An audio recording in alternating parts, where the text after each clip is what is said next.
faire. Non, non. Si, ceux qui doivent ça va faire. Mais il y a aussi plusieurs artistes au Congo. Bah, ça la paix il y a plusieurs salles. L'espace, c'est ça, donc, papa, yo, ça l'a fait. Merci. Zoapé, Zoatananyo, Ada Junior Piana. Ça l'a épée. Ça l'a épée. Pour vous dire que, ezali biloko ou biso to rolanda te, mais toujours l'obakaka parce qu'on ne peut pas tolérer des bêtises. Voilà. Voilà. Donc, ils sont en train d'utiliser la dichotomie dans la bêtise. Donc, on va d'abord ignorant. Ils ne maîtrisent pas Makamobra Loba. Mais tellement qu'ils savent aujourd'hui le nom de Ferré, si tu sors chrétien Ferré, bah, et voilà aujourd'hui, tout ça, la débat sur ma propos na bango. Ça, au tali d'aba tongo, bon, ça, au tala, papa. Donc, c'était ça ce que je voulais dire, hein. Et puis, le moment Kaiser a Goloba. Aujourd'hui, on vit Ferré a été partagé, ça, n'a pardon, la ligne, na off-white. Il fallait qu'on a balancé, mais malheureusement, courant, c'est le mois de ce que les gens ne savent pas, il est le premier artiste africain, on a publié, on a un artiste et musicien africain. Et puis, off-white, on les a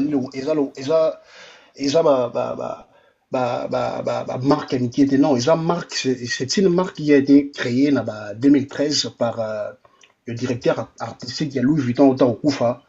Il est d'origine nigérien mais américain, Virgil Abloh. Il était le directeur artistique qui a Louis Vuitton. Donc voilà. Donc aujourd'hui, 60%, il y a revenu, il y a Marc Ouana, et qui n'avait pas, il y a Louis Vuitton, il y a association à Bango, et pour le reste, à 40% qui n'avait pas Virgile. Donc c'est pas n'importe quoi, c'est pas n'importe comment, c'est pas n'importe qui. Parce qu'il y a plusieurs artistes, des influents et des artistes, bah ça la ramène, bah clip, bah off-white. Mais en aucun jour, cette page a su publier l'artiste et puis bataguer. Oui, c'est un mot dérisoire, mais toujours le juste pour faire comprendre aux gens, faire un moto pour combattre, au quand il y a gauche, pour comprendre, place moi au bilo, même aux animaux. Ouais, vous ne savez pas, en fait, il est ça, il y a un moment dans l'année, à l'année kimia. Ceux qui ne réfléchissent aussi ici, au PC Malobanandeko. Donc, je me limite là pour l'instant pour aussi donner la parole à Mandela. Rapidement, ok. User, à toi. Oui, allô, Trésor. Ouais. Ouais, dans le lobby, hein. Dans l'intervention, il y a Bandeko Nyos. Dans l'intervention avec attention Nyos. Mais moi, ce que j'ai compris, que vraiment ils ont réussi leur pari, hein. Il y a au distraire Bagolo parce que de la manière dont que nous on est actifs sur le net, tout ça, que à chaque fois que ceux qui ko ça les logos réaction à biso est tellement virulente que ils ont permettre à ce que ceux qui ont une information tout nouvellement ya kolobela carrément nouvelle wana fois la dissous par actualité na bango ba tchao na ça peut-être batukanda pour que baba réagir sur leurs propos. Malheureusement nous on est allé trop vite en besogne pour que tout s'emballer na jeu na bango wana. Moi personnellement activité oyo artiste ya oti ko sala, en tout cas moi je comprends ça que ils a penza réussite totale. Pourquoi? Parce que en tout cas, Babylon Moussous Bayebaka, il a Moussous Simbi, surtout sur Moni, ennemi Nayo à réagir avec virulence, comprendre directement que il a Salaki, en tout cas, est Simbi. Alors, il a ING et Simbi, c'est la raison pour laquelle, au moins, maintenant que réaction dans Bango est virulente, il y a au Sakanate pour prouver que mon thème na Bango Penza est Souki. Alors, bazolu kande ko écarter nouvelle wana ya ING parce que baibi que avec l'activité ya artiste ils allaient rappeler que ça peut prendre l'actualité même pendant 3, 4, 5 mois voire même 6 mois.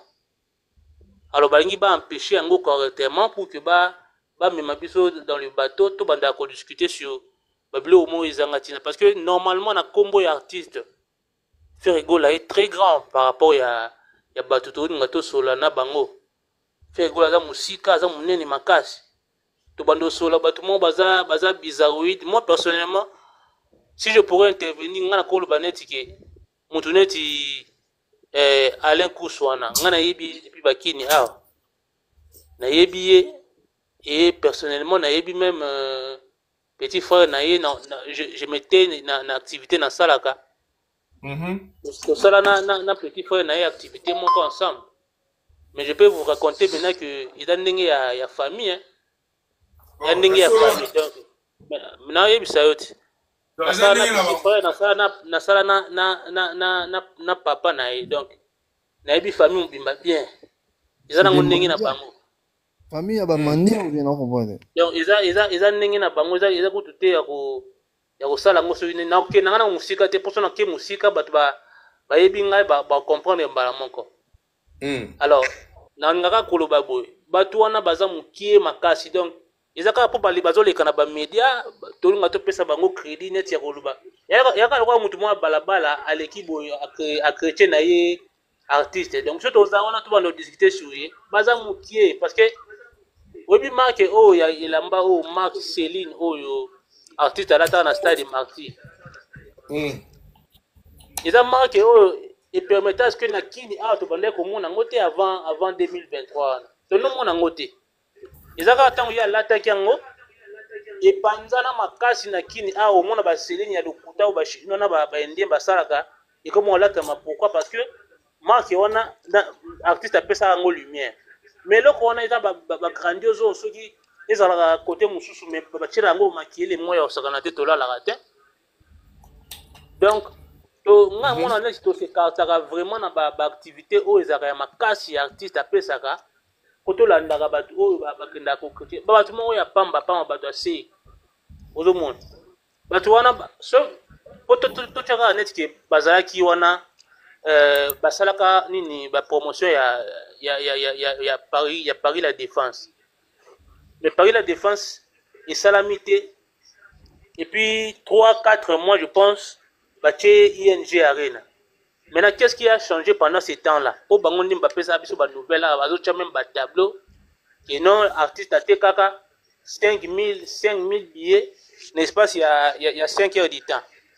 Bangon ba pesa so ba communiquer on. On a commis à 14 000 déjà, on a commis à 15 000, 16 000, 17 000.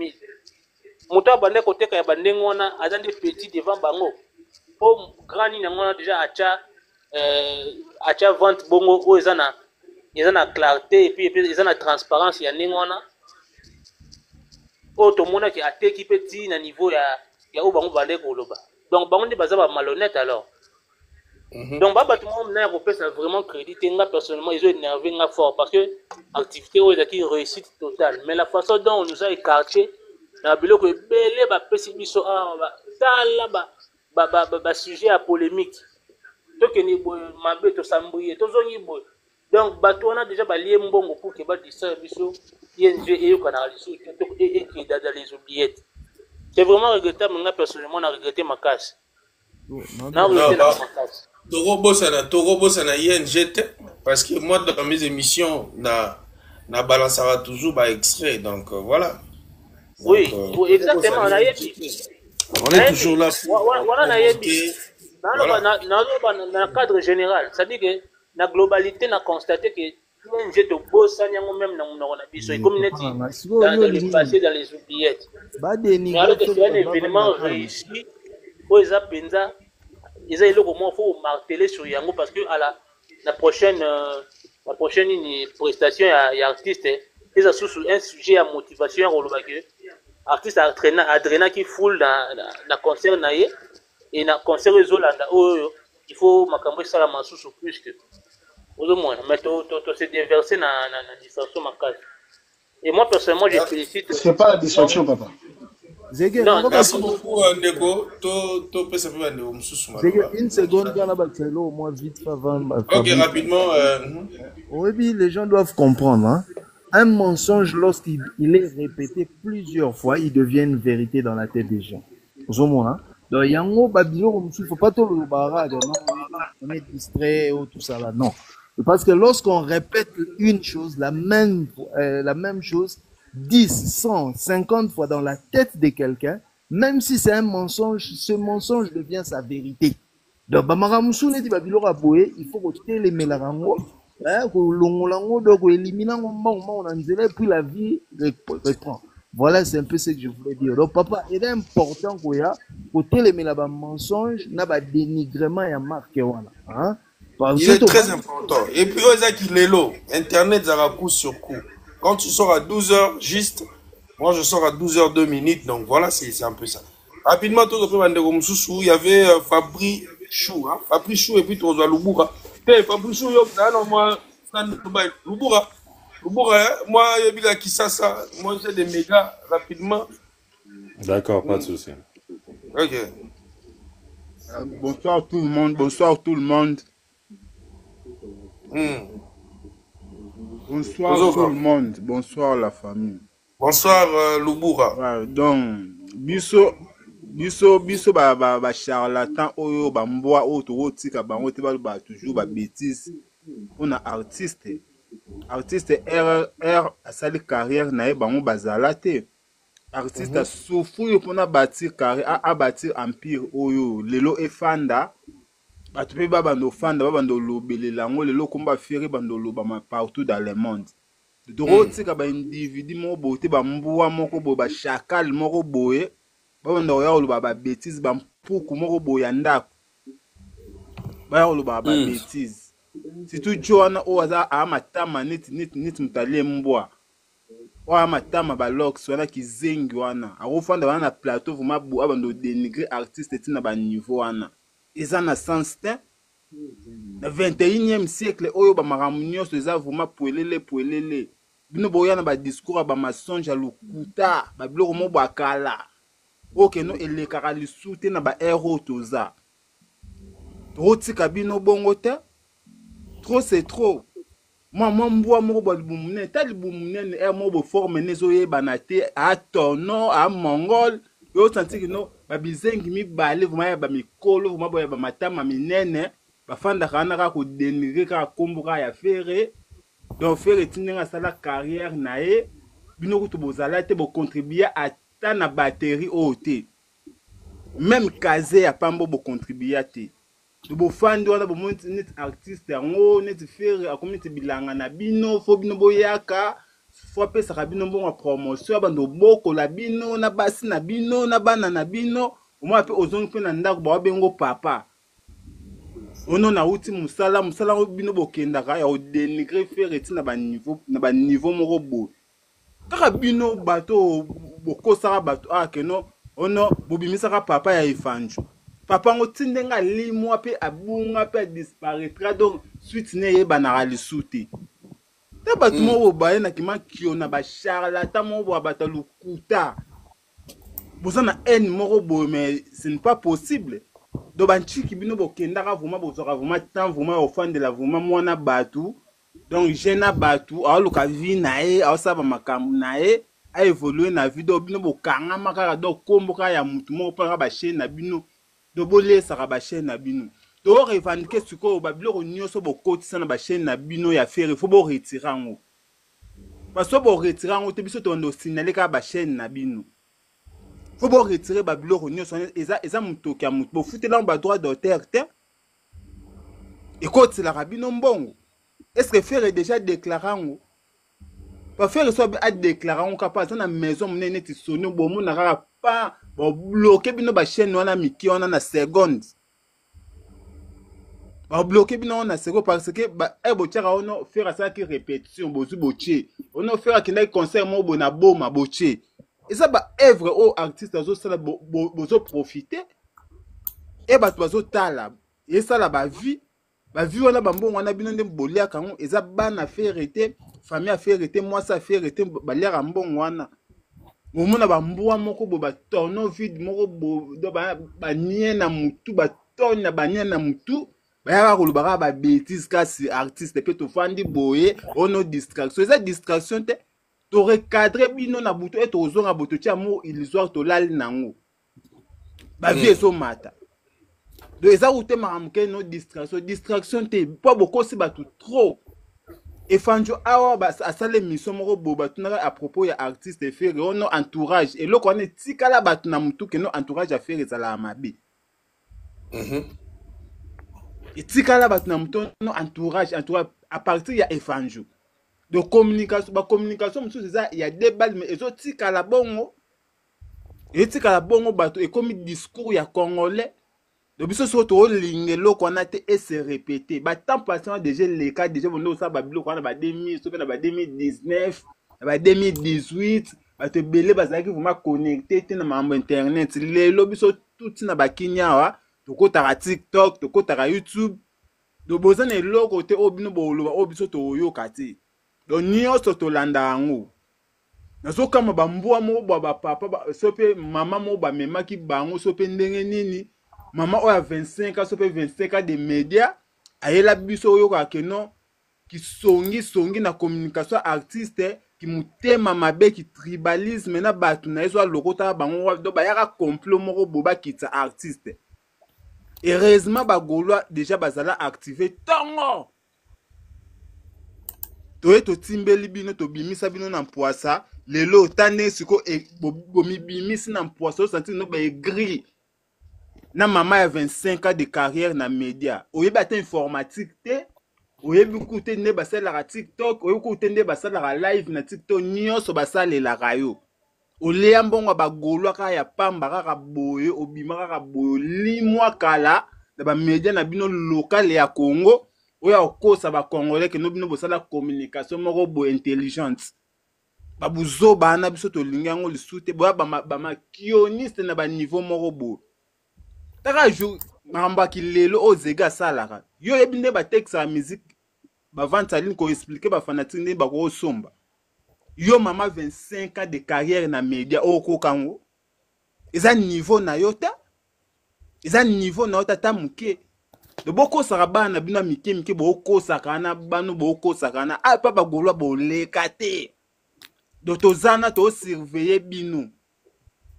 Ba mbua moko ba tono vide moko bobo yaka bobo no ko sara artiste boya bo même la artiste ba mamo bozanga mutuna makolo tout ça pour na intérêt na bino bomona ke neti akomi pom marichal na bino pa bino nyonso boya wana ko profiter tana isa lisute communication ya artiste biso mo tozala to bando contrôler siriango batuni baza censé ya ozana communication ya artiste batuni baza censé te ya ozala.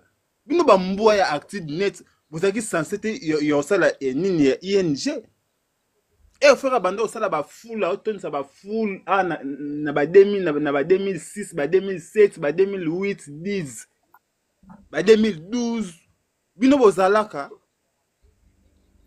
te bando ki moko bo o mususu na lubaniti azana kata tono wana o mwa va ki zengi vraiment ya mulai mo boso ya mongol vrai zo ba ki zengi tintin bosa ba plateau na bino po bo diminaka mutu mo bo akalkila bino kutute après wa matama libando wana tala munoko neti jip wache munoko neti jip no neti ba jip ba mama ba kindela libongo ba mero ba kindela libongo na tongo ba jip ba lata kana so ba tapo anzambe ba tabongo fandi vo maboye malembe ko finga te non c'est que na finga te na so qualifier bango munoko neti jip eza o finga te o mata munoko neti jip atel bumu nene wana neti mutu mo mwa libumu wana za ba secret azana ba graisse kino osala sport no libumu ko ma planète azeke ozana tal bumu nene okoka ko loba te o loba neti mutu ba chao biloko na munoko so pende nini Fojo sans charisme ekoki lubura Alors, Tous en Fabichou et puis tu as les antivirus. Tous à la tous en salon n'engagent pas de côté. Bonsoir tout le monde. Bonsoir Fabri. Louboura, merci. Kaiser. Ah bon. Oh, merci. Au fait, Ngaï, Déco, merci parce que ton avis reste ton avis. Moi, franchement, je t'encourage dans ton avis. Mais ngai eloko nalingi naloba moni mutu soka yo oloba que musique sans mélodie il faut te traiter des bougres biso moto ebi bougre ngo lakisa nini c'est-à-dire que on ne peut jamais faire une parce que la mélodie il y a un monde de musique en fait synonyme de mélodie est dans la musique. Quand je dis que je fais la mélodie, c'est-à-dire que je fais la musique ou un chant. Donc une chanson. C'est ça. Donc ce moutaye à l'obi bongo donc fonatala na tout n'est bon. Ce qu'il dit, est-ce qu'il sait vraiment qu'il s'est moqué de la culture congolaise? Parce que quoi? La musique que nous jouons aujourd'hui, le papa veut en ramener juste leur touche. Mais vous verrez que dans notre musique, les mélodies, les instruments sont presque pareils. Parce qu'ils sont dans la lignée à rumba. Et dans cette lignée à rumba, au dimba, ou dans la frisa, tout ça, ou bien tout ce qui joue, soukous, ou tout style de musique qui joue, il y a eu des aînés qui ont fait cette lignée. Au moins, Luambo Makiadi, à Sikaki lignée, Lignona ezaki transféré par Lutumba. Lutumba a pesi en Zaiko pesi viva quartier latin les l'autre na ba Wenge ba Victoria, on est tous restés dans notre lignée à musique na biso rumba. Maintenant, un bougre qui se réveille un bon matin à Sukuli, à Tchelox, à son âge là, c'est a commis déjà ba bengango puberté révoltée. À son âge, il pouvait bien se coiffer. Mathieu Lox, je sais pas si c'est bomba libandu quoi, bien c'est bomba mutunae sur les années pour venir dire des ou bien avant pour venir dire des anérines na télévision. Donc c'est à dire pour moi je reste dans la culture congolaise. Dans cette culture congolaise, je vois quelqu'un qui vient dénigrer un monsieur comme Luambo Makiadi. Parce que si Ferré est dans la lignée de Luambo Makiadi et qui joue la mauvaise mélodie, il pas une bonne mélodie, c'est-à-dire que Luambo aussi jouait une mauvaise mélodie. C'est-à-dire que Madilou ne faisait pas une bonne mélodie. C'est-à-dire que Samangwana, dans sa musique, dans sa génie, il y a musique à Ebaki, il faisait rien du tout. Je prends Zaiko, je prends Lutumba, Rochero, Kabasele, Papa Wemba, Kofi Olomide. Donc, c'est-à-dire quelqu'un qui vient réduire ces efforts légendaires laissés par nos légendes ou nos mythes de la musique parce que tu détestes Ferrigo là, juste parce que soit tu avais voulu draguer une de ses fans ou qui était ou détester Ferrigo. Voilà, aujourd'hui, c'est révélation. Écoute, Mamoussou a dragué Boromoro. Zégué. Na beti kaka biso tout to bando mo na ndenge bakabela ke mwasi wa tika lo dragete mwasi illusoire na ye et bon mwasi yango pe na mouvement a kota na terre Zapol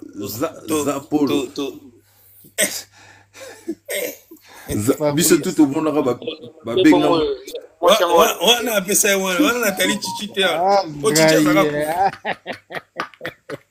la biso Nathalie Chichite Nathalie Chichi bo tagelenga chicha yao depuis kala na mona zokotela onda zokotela bango aza suspect. Et donc vous verrez que il a commencé à détester d'abord la fille. Pourquoi? Parce que quand on était dans les lives avec eux, quand il y avait la fille dans les lives, ils venaient pas. Dès que la fille descendait, il y a donc, en fait, tellement illusionnait qui est sur la fille, et la fille était devenue son amour illusoire au papa Hervé Ochoyemba, et Simbate, à l'autre, peut-être un jour la nature va les réunir ou les unir, et ce Simba, il a commencé à détester même l'artiste, parce qu'il sait que cette fille est trop attachée à son artiste. Et, trésor congolo, il y a promotion, il y a ING, belé sangani, ça est boti haine. Et tu sais, quand tu réponds quelqu'un na haine, surtout, tu es capable de dire n'importe quoi. tu es capable même de perdre même le minimum d'intelligence que tu as. Donc, ça veut dire que la haine peut te rendre bête. Donc, pour moi, je viens voir quelqu'un qui est en train de massacrer la rumba. Et j'ai plaint, en fait, j'ai plaint parce que, je me plains parce que je dis, Jazz Kavulu, tu as voulu défendre, mais tu n'avais pas des arguments. Mais je sais que tu sais et tu as, peut-être que tu étais fâché et tu n'avais plus de parole parce que je te sentais en colère. Jazz Kavulu, je l'ai senti en colère. Mais et comme c'est quelqu'un, quand il est en colère, il n'arrive pas à sortir de mots, il a même perdu le fil d'idée qu'il avait. Mais sauf que, je me suis regardé et moi, étant que animateur culturel, j'ai été à l'INA. Je ne peux jamais venir critiquer la mélodie d'un artiste, même il n'est pas de mon obédience, même si je ne suis pas fan de cet artiste. Je ne peux pas venir salir les efforts qu'a fourni cet artiste pour chercher à sortir cette mélodie. Fabichou. Donc, oui, oui, réfléchis. Désolé, mon cher frère, je vais t'interrompre pour te relancer un peu dans ce que tu dis. Ici, ce n'est pas la chose où la personne cherchait à réduire la valeur de l'artiste. Non, mais au fait, c'est l'ignorance. Il ne sait même pas qu'est-ce qu'on appelle de la mélodie. Donc, il faut être clair côté voilà. Donc, il y a des définitions de mélodie. Non, attends, pour réduire le loco, ça signifie. Pour réduire, on a des différents. Parce qu'on peut réduire au yebi, mais na kanda, na kimute mabori. Mais il y a des mélodies à yebi. Voilà. Donc, en fait, je veux dire pourquoi j'ai dit réduire. Ça veut dire quoi? Déjà, les efforts qu'ont fourni tous ces grands-là pour nous sortir de la bonne rumba, la rumba moderne, la rumba urbaine. Quelqu'un ne peut pas venir dire aussi que il joue de la mauvaise mélodie. Mais l'ignorance est capable de tout faire. Non. Hein. Vous savez, lorsque vous êtes ignorant, vous pouvez tout dire, tout faire. C'est ce que je t'ai fait comprendre que, tu sais, on ne pouvait pas laisser passer ça. Parce que je vais vous dire un truc. Les Congolais, on doit se dire des vérités en face. Ce n'est pas de notre faute. C'est de la faute de nos dirigeants. Pourquoi? Parce que les Congolais, sur 100% des Congolais, nous avons 70% des Congolais analphabètes et illettrés. Donc, comme tout le monde aujourd'hui a l'accès sur l'Internet, il peut entrer sur YouTube ou sur TikTok, écouter ces âneries, les autres peuvent croire à l'ignorance de l'autre. Ils peuvent accepter l'ignorance de l'autre. C'est-à-dire que si nous montons dans les lives, dans le panel des trésors Moscou pour répondre avec intelligence, parce qu'on a besoin de faire comprendre à Bato ba yo kité, Bato ba éviter que Jean Zapolo, qui est Oyo Yanaye, Edi Kilomba tindaka ngulu na poto, azo tindele pe su mbongo te, mutu na ye baby. Et akomi koloba ba bozjoba. Nazolo ba na linga koloba bozjoba. Adoki moto na ekomi ki jingi obiso tolobi na bangombe tolobi adina demba bondo ke kotie. Donc akomi koloba bozjoba. Ça dit que bato bazo yoka. Boye bake musique ya ngwana nde babengi mélodie. Biso na Congo to benga miziki. Miziki ngolo bakaka ke mélodie. Loyembo. Mélodie na linga ngolo ba loyembo. Donc loyembo na ezali accompagné na ba instrument ou ba bengi rythme. Rythme ezali nini tempo. Tempo pesa marana drum, pesa marana mbonda, pesa marana rythmique, nyonso twana nde sali mélodie. Oto bengi loyembo. Loyembo pe mélodie bakoki ko beta ngana instrument te kaka na mono pamba. Nazoyemba. Nakoyemba. Sakana nango eleke saka. Est-ce que instrument beti même mélodie ebimi? Loyembo ebimi. Donc bato bayi na bojobo kwa moto wana nde bayi ko bebisa mitu ba congolais nyonso. Pasi po na biso po ete l'été perception de la que la cité po to ke ndeko yeba makambo ebele. Mais biso to kolongola yango. Yango to luzumoni yango ezali malamu to mata na panel o to loba bosolo. Po to bengi vérité. Po bazoba moko balingi ba ko joba biso. Yango na kusuki sana lobi boye. Na botika ngana loba na lingala parce que na ki motema pasi. Moto lokola lutumba apesa ba ligne ya ba instrument. Apesa ba ligne o lelo marka uz afandi abeti leke na ligne ya lutumba mabaki siyo aye epesi elengi bato basepeli na lekeleke yo moto moko ya kofinga lutumba parce que osepeli na marka auzi te mais fozala bolole fozala mumbafu baswahili babi bumbafu donc osepela na moto lokola Kofi apesi mbetenge confiance abetele album Ferrego la pas apesi confiance babete album yo lobi ke mélodie aneza mabe donc ofingi mbetenge Michel Bass mwana mayele bapesi direction artistique ya album oyo moko lobi dans dolanda bango na émission bazoko bina na plateau Okapi babini IGF babina boye babina balita balita babina balita chama lelo ekolobaki ba musique wana ezali mabe parce que Michel Bass ayebi te. Non, alobi kote ke les mabe Fabichou. Alobi te ke les mabe, alobi que non la mélodie n'existe pas chez Ferry. Quelle ignorance. Alobi kote ke non mélodie a fait ya mabe. Non, il a dit que non, la mélodie n'existe pas. Tous appellent les antivirus hein. Donc pour na kokwea na ngalo koya pona kokwea boy Nathalie Ndeko moi si o ba bengi soki communicatrice a mopao obimisela biso ba o ba benga ba bimbafu na nini po ondimaka oyamba ye ondimaka pa ya na ndaku na osakana na ye lokolo zingaki mais yeba yango ke ba Gaulois nde ce sont le meilleur communicateur parce que ce sont eux qui ont fait la promotion avec tous ces qui ont dans les médias tozan na ba trésor Congolo tozan na ba trésor Moscou tozan na ba gouverneur Gaulois biso na nyonso tout ça l'équipe à communication otolo barat nde toye a tozo mata tozo partager nde ba idée dans la communication pour un artiste donc ceux qui ING Arena Simba ceux qui martyr Simba double Adidas Genève partout artiste à Kenda ils avaient biso na bandeko Moscou auto sali na awa de to sale fort wana yango na beti maboko na pesi longonya na bagolo merci donc voilà tozui les antivirus tozo kandeko antivirus BBC bonsoir antivirus de BBC ah ouais BBC ah bonsoir BBC mon gars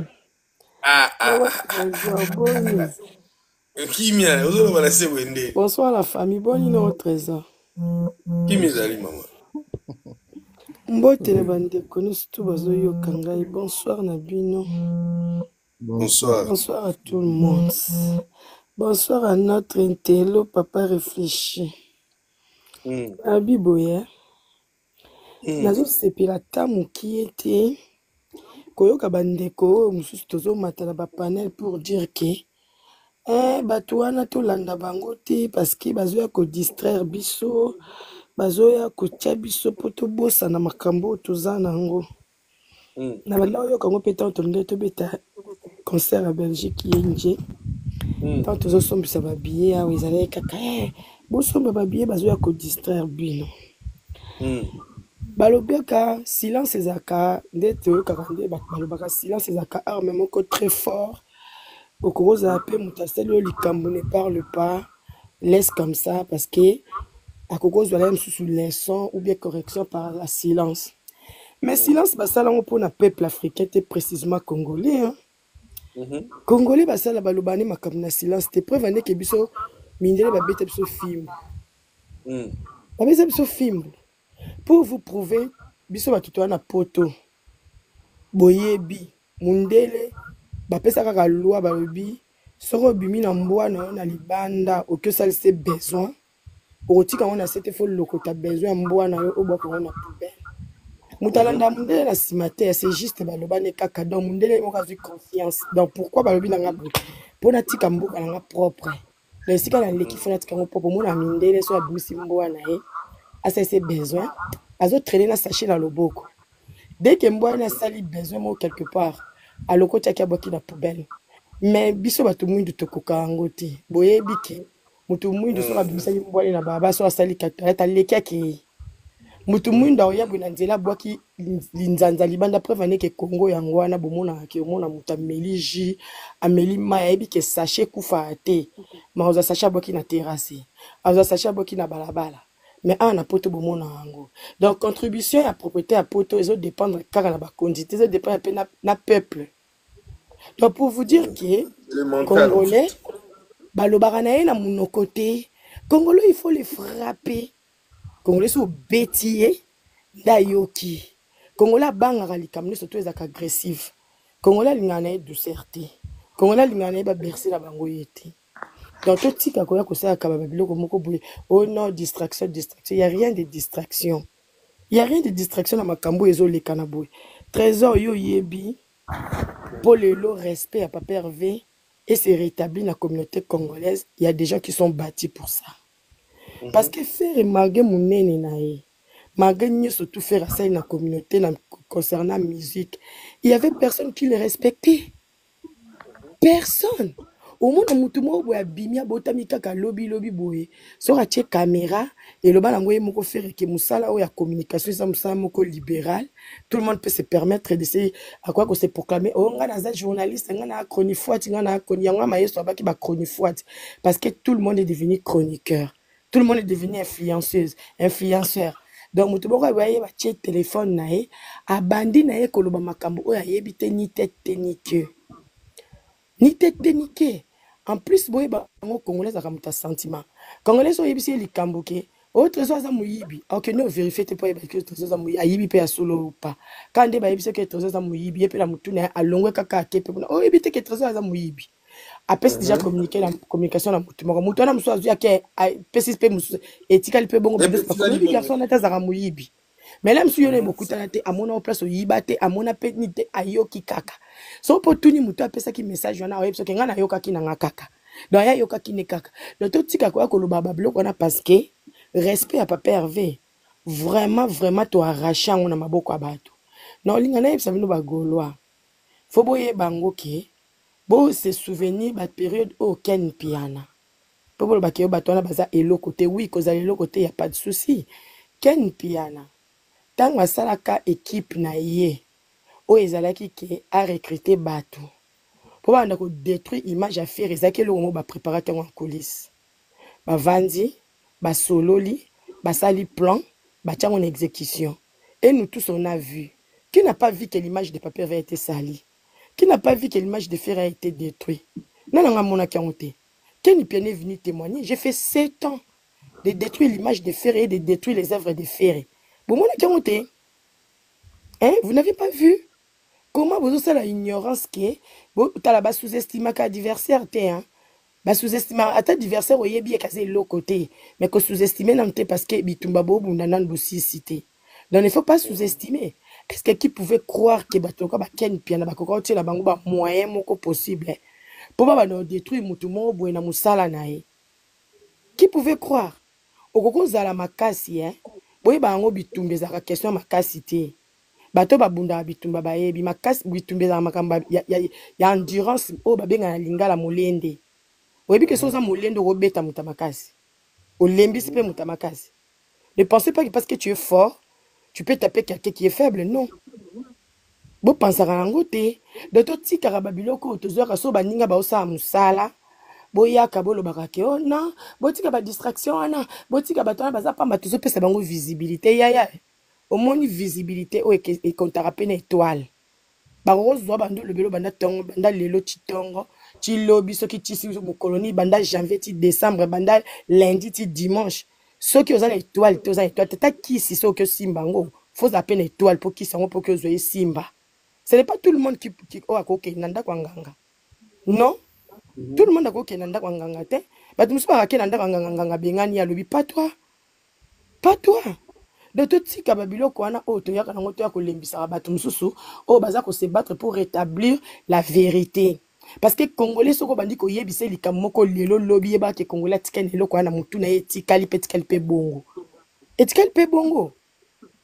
Hein? Lelo batouana biso tout ozo mona eza nango kute ba expliquer biso ba c'est l'épisode dessin to yebi musique ya Congo lelo ndenge musique ya Congo ko tambola liboso to ndenge ko yeba ngote parce que ba réseau o ezala kité lelo nzamba sali ke mindele ba développer makambo to komo mona ba réseaux sociaux et panzani partout to za na ba TikTok e ka lobi to za na ba Facebook ba YouTube ba nini TikTok e ko ya lelo to so comprendre que communauté congolaise côté musique, côté culture na biso ya na branche ya musique, tozo bande bat bazo fonctionner na ba leader o baza ba leader na kata ba orchestre, to mona bango nde bazo fonctionner. Toyebi nene zo tambola. Et lo oni nango o bino bozo kama ndi tozo kama ok, muto kwa Jean-Paul Boloba o, ndenga zana zo comprendre makambazo bati, azo comprendre très bien. Laisse-moi vous dire très bien makambazo azo loba. Azo comprendre makambazo loba parce qu'ils ont mission o ya yeko sala. Parce qu'il est payé pour ça. Il est payé pour ça. Malgré tout ça, il est bipolaire, mais il sait ce qu'il est en train de faire. Aïe, bien le roni na osala parce que ça m'a cambo bango ba yebisi ke nenga zana fo akita. Faut alala et pe biso surtout to yebike parmi les artistes congolais au basana kata Kinshasa na Congo, faire ça parmi les artistes au balingaba battre. Au balingaba détruire, ba là ça parce que faire dérange beaucoup des artistes. Faire dérange akabato. A déranger na kata culture ba déconner ba artiste o basala na bango musala musique ba supporta ka faire té ba supporta ka talent na été ba supporta savoir faire na été. Alors comme les abongo et quoi ba dit que congolais côté corruption azaka na facilité parce que congolais taza na poto azalaka na nzala ba Jean-Paul Baïb ça ba kenda misalati ah biso to ba to sala to travailler ka mais so mutazo travailler so se dépend na moko a besoin ko sala te ke ba futa mbongo mo po ya ko détruire et loko mo mutumo bazo sala yo kanti Jean-Paul ninga zana yebite ke musique za musala passe aye biango très bien en plus makambo ya loba po na faire pour le leur oui c'est ce qui a sengi faire pardon c'est faux aye biango ke makambo loba po na faire c'est vrai faire un talent ko le kafali eza likambuté ke biso ba golwa to lobango parce que toi ba golwa te na Congo mobimba ba yebi ke faire leki fali na talent bayebi yango et na biso bagolo na ba warrior na ba tunio surtout bayebi mais tellement de balobaka na lingala ke mbanda ndimaka mbanda teza réalité c'est vrai même yemo ko fali place avandi na yebi ke faire lekinga na talent malgré na artiste mais faire lekinga c'est pourquoi fali fait des efforts plus que faire pour à la place à ça parce que ce bâti qui va fonctionner car naturellement Farid n'aura pas la place à côté de Ferré et ce qui est vrai. C'est qui est vrai. Pour ce qui fait à 8 talents au Azanango, abanda ko chercher les sous plus que n'enge Fali à chercher. Fali, on va pas parler de Fali. On va pas parler de Fali. Donc tout ce qui Jean-Paul Makambo baza ba ignorant, baza bate Jean-Paul azo zwaka ka Makambo eza vérité, ndenge Satan azo Makambo azo pa nzamba ya nango comment ko pesa na mauvais sens parce que tout ce que Satan fait, eza Makambo pesa ko kota basala nzambe basala kango. Eh bata Satan pe bafungola la Bible. Ba chrétien pe bafungola la Bible mais est-ce que tous utilisons comme ça de mon côté? Tout ils ont tout de mon côté. Donc on a aucun de musique à te pour ba dinga mususu peut-être ba mati, baza a besoin ba solo la maman mon kondia mati, na pas respect na tikele place. Je voulais clôturer pour dire que franchement bande kona biso botika surtout biso à te fungola ba panel. Boya ka te so to ça likambo boye so o mono za likamba ko contribuer ka likambo ngo contribuer boya ka te pona ko décourager ba pour dire que botika distraction ba to na baza ba to pamba to landa bango te to so bango te non communication auto pasaka lem so tan mutu wana lekana kikuna kende ko yoka na kangana no parenthèse mo pona tika na ngai Trésor, au début, la période, tu as na Facebook. Tant que l'équisa Juvenal, tant que l'équisa Davina na TV, alors que Davina doit collecter na TV pour que faire foutre la classe T. Davina la église tout ça partout. Au début, qu'il y a des commentaires, on a na tanga mouté kolo na bisoté, a commis na français abi. J'aimais beaucoup faire, mais à partir quand il y a moi na on denga zo maltraité moi avec tout ce qui gagne comme l'argent, j'aime plus faire. Yo siko mutu ana komi oyebi combien de personnes au batela qui peut mission au peut ba réagir ça qui quand même chose hein au ba réagir c'est quand même chose nga moko na vandia ona oloba bino na pesa exemple nga na yana nga mosa loba te so na kimi classe ou bien ba convoquer ba parents donc le rota parent mo bwe q na yene na kutan aye ko sambelela nga so ka sambeli nge bitango ko yeba na ndaku na ko isela ngo yana nga ko loba ta tout amanga na place nanga nga va ina nga ndoka muki abetami pavani nya ko loba pete po ngana ko ya ko loba te ngana ko chia munoko makasi so na chia munoko makasi tikali pe ya zui lukuba nkutu esukeli ka bongo donc totika koyaka kolobaka makambo parce que non te bozolia distraction so bosamo bolembisa biso franchement bandeko boyaka na ba discours wana avec beaucoup d'humilité lokolo babongo te topesa wa makambo ya wapi di internet à coup sur coup di avec beaucoup d'humilité botika biloko wana prévenez que ING awa bazalo loba distraction tokomi période ya 4 ba billets te kamate mais tango tozalaki wana bolobi likambo billets te kamate ko tondisa ki ING te etondaki oyebi likambo soko boza déterminé orosalela yango. Ce n'est pas dit que le tikinda kuno polele mutu mo bwaza de inkoni moko ya kocha bando bimisa biloko na bilo inkoni moko ya bando betelo moi sino na misu na yo alepo na ninte oroloba na ote na osala na ninte na tikina ba beti mo sino ba bimi bakei ezala bongo te. En tout cas s'il vous plaît bandeko botika ya biso makambo bande boya kapela ba misu ba ka kokoma ba o ba mataka no distraction ba golwa bolingi distraction si c'est comme ça total restaurant ba finga ferré total restaurant ba zo lo makafi to lo barati. Boya rappel oyebi ça rabat te botine la pe ba communication ba privé te botine la pe ba image te parce que ça distraction. La communication ça sert à rien. Au moins ni mutu la tête to linya ngote. Na moment où to za la défense et sécurité. C'est 5 jours tout. Parce que to za na ba département to yebi il y a des gens oyo to za na ba golwa mususu akokane ko bimisa te argument te que a finga ba insulte so ki ndenge ni non ça fait partie des combats tout nyoto tout na kata bitumba est important libanga est important mbele est important mutu est important malobe est important botika bato baza na français batika na domaine na français na ba argument de tout le monde na ba papa réfléchi ba nani ba batika na domaine na bango bata maboma pe baza maboma botika ba na domaine bango maboma na lobango R2 botika nini makamba faire eza lokola entreprise. Donc toza na qualité à niveau ya batu na batu PDG za kuna likolo oya landi PDG azali bana misala bazali ba komboli bazali ba surveillant bazali laisser les gens département na département et fonctionner yo PDG ko kitate oya place à bato baza ba sentinelle yo pe qui sentinelle ko kende place ba kombola kate bo sande tozaka na poto awa mutu na muta respecta ka domaine ya muninga place azali Macron ngazana azaka place aza oya landi Macron pa zaba o mutu na muta na département na ye. Arrêtez ça. Si on a un souci, ma pona koloba quelque chose, je vais parler ça après pour maman mon konja côté. En tout cas, franchement, la 5 billions na bagolwa. Botika biso mutu muta sa département na ndenge na. Botika makambo ya ekoyebi sa biso ke oh distraction, arrêtez. Bonsoir maman Bernice. Voilà. Maman Bernice Mbumbu. Bonne santé. Allô. Trésor nangana lobelo mon vite fait. Ok, le temps maman yak. Ouais, bandeko. Oui, communication est arme. Communication, guerre à communication, ceux qui vous a faible, pas gagner bino. Je veux, moi, ngana zonga na sima.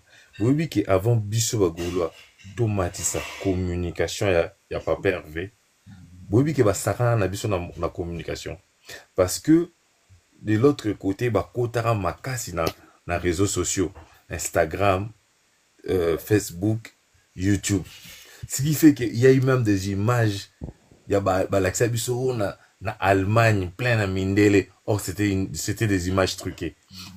Vu que, y a un azozonga, au moni malin, à sakanagana, na état d'esprit, ya bateau bazan face naï. Vu que biso t'aura un développement ya mamba réseaux sociaux vous verrez que bandimi sa biso ba koti sa biso ba chuma na ba image msusu zara truqué ba tie na boîte mora munene DJ mora azwa animé na e bazui ka son na image artiste ba coller en ba insérer ba sali trucage et bimo ndie artiste na boîte wana bazui ka son na e ba tie likolo. C'était des images truquées. Et vous verrez qu'à l'époque, c'est la artiste international. Or, c'était vraiment une communication pour battre artiste diminuer de l'autre côté. Et Lélo, vous verrez que l'artiste n'arrive plus à mentir parce que la communication en face est devenue trop forte. Vous verrez que même l'informatique en face est devenue trop fort.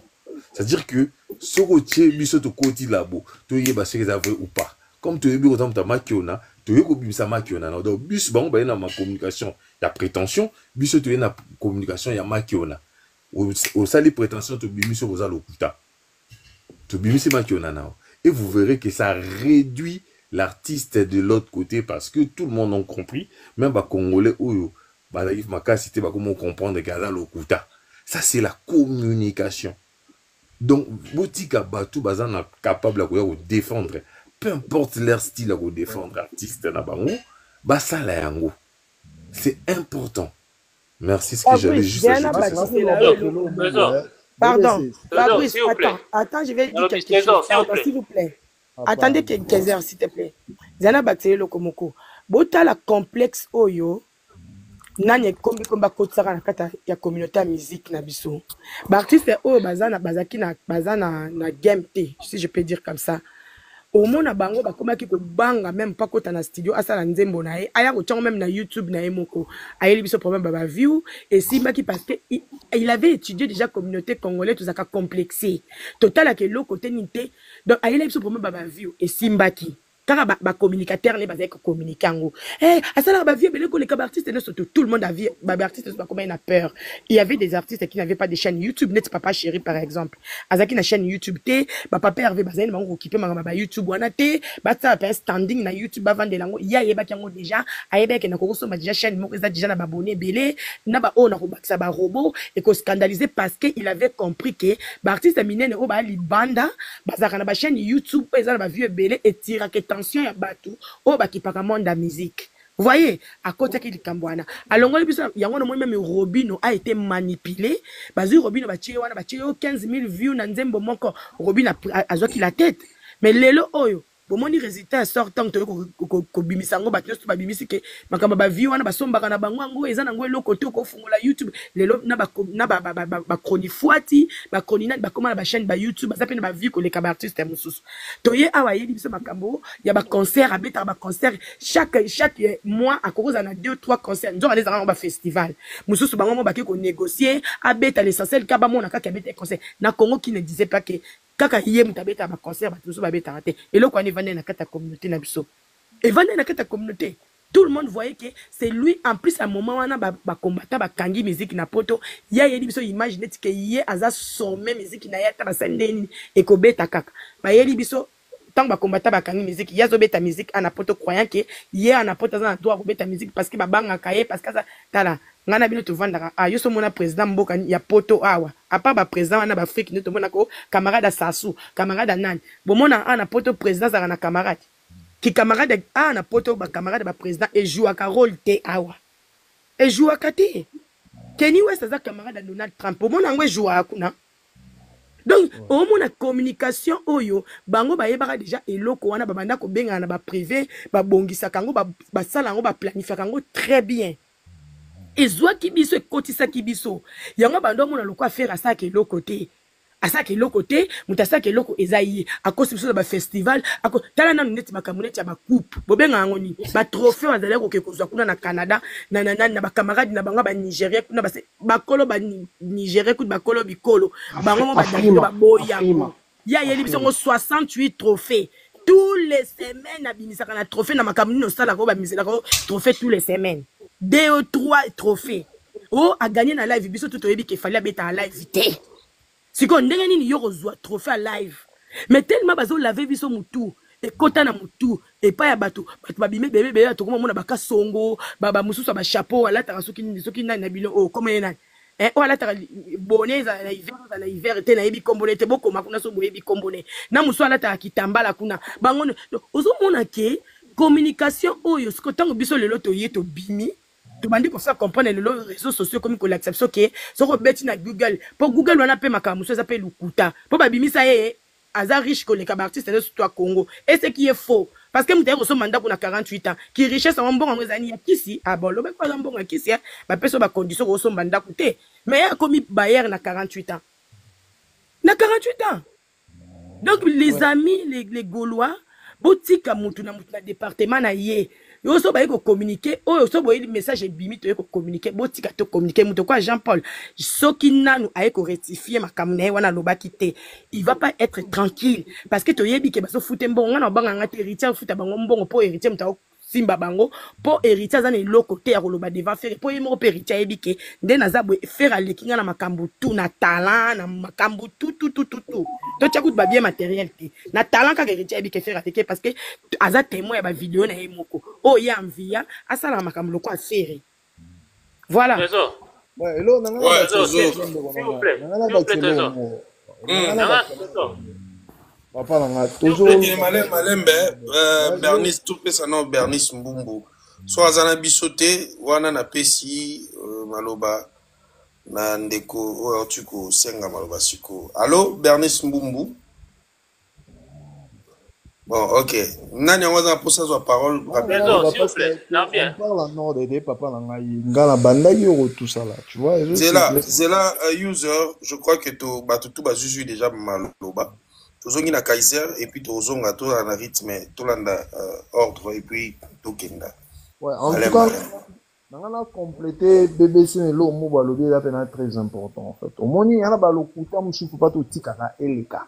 Parce que en réalité c'est ça, bah dit que congolais à cause ça mara facilement même mara loyenga ni mara facilité. Et pour photo ye balelo moni zegi moni lokuta moko sur le bami trop et comme la vérité na mito abato. Donc il faut pas bah oui.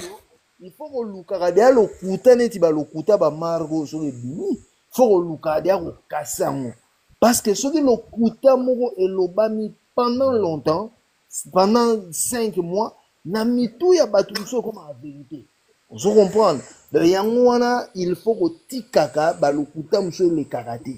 Donc il faut défense et sécurité pe ezalara. Yo soko moni ke marambo etel nango yote okuka to tiki ba o ba kuka. Mais faut pas venir dire que eza distraction. Donc il a pena distraction parce que maramba bazo sala oyo ceux qui to tiki yango leka et to zongi su ndenge to aka na 2015 ndenge ba banda ko sakana na esprit affaire hein ndenge ba ken pia na ba salaka ba ni na bango wana ba sankara tout ça là hein. Donc ceux qui te tiki yango bongo tokozonga suna ba maramwa. Non, il faut pas siko les autres différences c'est ça qui a fait la peine à armée. Après na batu musu ba défendre na ba faso belé, mutu musu na marketing, mutu musu na roye ba koteka ba billet, mutu musu pe na ko défendre. Hein, et là ben très important. Voilà lo na lo ba. Donc il faut pas ko minimiser ba komba ya batu. Yo soko moni ke okuka ngote, to va na biso biso to okuka na biso ko sona te. Biso tokuka na biso ba bordir to va na biso to kei ba o ba kokaka. Il faut pas maintenant venir dire que c'est la distraction. Et d'ailleurs c'est la distraction en fonction de quoi? Les lots dit boy fait concert ni neda non, les lots ça ne tient même pas de distraction par rapport à l'aide ba au fin affaire bongo ba zo costa en fait les a route que ba zo costa bongo hein pour na ekota na mitu ya bato. Il faut quand même bato mo ba ya ona ba telemela yango. Donc toko tikaka ba aventurier moko boye te mongol moko boye na kisimbi moko boye le longloa nganga Shaka Zulu aya lo baba n'importe quoi bongo ozomona bébé ça lo bagi ke nganga tout ça et c'est ngapé lumière mais il y a déjà dans le longloa nganga toka kiko luka kisi nganga ko benga na ye. Donc voilà, il faut pas laisser certaines bêtises passer comme ça hein? Voilà. Ok, to suis je sais pas ce qui bandeko ba comprendre ngai modèle ngana ngana kende et puis ceux qui ba comprendre qui alors moi nazolo baboy la façon dont tout ça la promotion ya événement na biso yotaki koleka tout ça la ki ngo juste la première semaine wana ibandaki alors que événement wana yaki événement moko réussi. Les événements oyo nga personnellement on a constaté que ils ont vraiment les sources na minoko na biso te. Il o nga na sali constat yango wana. Ils ont sous na minoko na biso te na ba panel na biso ils ont les calculs te. Oh dernièrement na moni na page ya papa Hervé a posté que les 12 juillet oyo azana événement moko ya concert Lipanda. Je pense si je me trompe pas. Non, c'est ça. Alors, c'est un concert VIP où ils ont regorgé au moins 800 personnes. Donc, on sous-entend qu'ils ont quand même concert et abrité Batouya et Belé. Parce que 800 personnes, ils ont concert, il y ya mokie pe te eza showcase te eza quand même concert et ozala VIP